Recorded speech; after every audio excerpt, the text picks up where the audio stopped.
Page 96 et 97 ka tafsir al-Qur'an 2. Allah dali wastaghfirillah insinoka Allah. Inna Allaha no Allah kana olatige ghafuran ko yafotodo rahiman ko yurmetedo. E kadi wala tujadil wata wenjang wata jingang anil ladina gaybedo yahtanuna jamfotobe anfusahum hore mudoni wano tu'matu bun ubayrik. Inna Allaha anden alla la yuhibbu yida man kana kala latido khawanan ko hewudo jamfagol athiman rondotodo bakkato. Yastaghfuna bisudo minan nasi murde ben wala yastaghfuna bisudo takum min Allah murde Allah wa huwa kan ko alla ma'am himo wonduno e mabbe idh yubayyituna tumande be wonti dayno tumande be walo dayno gal duda to ko rafame gal moƴƴa mala yarda konko kanko Allah o yida o yarlaki o welaka min al qawli murde kongol wa kana Allah alla latike bima ya'maluna e ko be woni gollude kon fop muhitan ko hubutudo. Ha antum e onon ha ula ibedo jadaltum o winjindiri anhum fi mabbe fil hayati dunya kandir ngurdam aduna do yon non fa man yujadilullah komboni wenjoyto Allah komboni dartoyto do Allah anhum fi mabbe yawmal qiyamati nyanda dargal ala amman yakunu alayhim ka kombon ko latanoytobe wakilan fawtantodo be. ومن يعمل كلا قول سوءا كبني أو يظلم نفسه ما أتوني هور مكو أو أندي أبني أو جبي أتوني ثم يستغفر الله رفتي أهولي أتوبي وإنسني كألا والله يجد الله أتوى الله غفورا كويا فتود رحيما كويون متين. وما يكسب كلا فقتي لنن إثما بكاتو فإنما يكسب أندي كو فقتني بكاتو والله على نفسه ينتهي هور مكو. وكان الله ألا لاتك عليما كو أنو حكيما كو نينيو دو نياور مكوني. ومن يكسب كلا فقتي دو خطيئة بكات أو إثما خطيئة غوبي سفي بالجي أو إثما ما دم بكات ثم يرمي به رفتي وجدت فالجلين دي وفالجين دي ما بكات موتوي وبني وفري دون بريئا آدم ودتي دو إنو سانجو داندني دو مؤندا جو ما جنگو جو ما كوينغا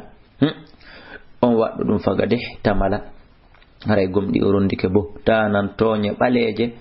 wa ithmane bakkato mubinan fenyuda walawla fadlullahi sawana non bural Allah ngal alayka konno e do ma Muhammad wa rahmatuhu e yurmene makko le hammat tay e bi ta'ifatun fedde go minhum e mabbe an yudillu kan be majjinayma wa ma yudilluna be majjinta illa anfusam sawana hore mabbe وما يضرونك والله بلورتام كد من شيء هيئون بلورتام وأنزل الله أنجبني عليك دوما الكتاب دفترني والحكمة سنة وعلمك وأندني ما لم تكن كن كلا تنوكي تعلم هداني وكان لاتك فضل الله برال الله عليك دوما عظيما كمون لا خير مؤجر على في كثير عند الكدود من نجوان مرد جوني مأبني إلا من أمر سونار كو يمير بصدقة صدقة أو معروف ما دم مؤجر أو إصلاح ما دم مؤجر بين الناس يكون لي بين ومن يفعل ذلك كله دون ابتغاء حرك في دقل مرضات الله يرلي الله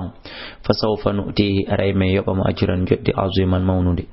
ومن يشاقق الرسول كلا لندي دو نلادو الله on luto diri nelaado Allah min ba'di ma tabayyana lahu alhuda bawo pewangal banganimo andi ko dum do hana jokkede wa yattabi o jokke ghayra sabilil mu'minin harawana lawi gumdi beben Allah dali kaw subi don kaw fewti don no wallihi min fewtinaymo min tabintinaymo ma tawalla konko fewti mudum wa nusulhi min sunniro yamo jahannama yita jahannama wasa atange boni maswira ruttorde. Inna Allaha anden Allah musibbe julbe la yaghfiru ya fata ko nani ayyushraka bihi nde o kafidete nde o sirkante teddungal mo wa yaghfiru mo ya fa non ma duna dhalika on bakkatu mo hewtaado liman shawanando mo yafaade dum kadi o na force kono amma shirku don o jetti garanto mo maayi no shirki tubali o yafata ko mo wa man yushrik billahi kala shirkan alla faqad dalla haray gom dion don majji dalalan majjira ba'idan wodditinde e pewal in yad'una be ala rewde min duni ko hewta alla illa inasan siwana inde sanamu wa in yad'una be ala rewde illa shaytanan shona shaytaniru maridan murtundu ndu andan da hore ma la'anahullah الله on hudido وقال أويل أتخذن والله من جوجت من عبادك إمر دجياب ما دبن نصيبا قبل مفرودا فرلانغال كلون إبليس داري فيوتي الله حالنمو ولا أضلنهم والله مجنايب ولا أمنينهم والله يلنايب ولا آمرنهم والله يمريب فلا يبتكن والله في يبسيكو آذان الأنعام نبني مرادي ولا آمرنهم يمريب والله فلا يغيرن يبسانس خلق الله تقو اللانكو سبو جغل برودي سانسا كولر بانونو ما دون فمبغول هورن den sengo acca sengo wada buro yoyo ma dun tokkugol pedali mabbe din suma di am wadan daabe din mi yamiraybe dun do fo wa man yattakhidhi shaytana awado e hino en kala jugitido iblis waliyan gido min dunillahi ko hewta alla faqad khasira haray gomdi on don perdi khusranan perdi mubinan feñude ya'iduhum kanko iblis ay mo fodabe wa yumannihim himo yelinabe wama ya'iduhum shaytan allah be fodude illa ghururan sona hodo ulaika be do ma'awahum werde mabbe jahannama ko yite jahannama wala yajiduna be hebata anha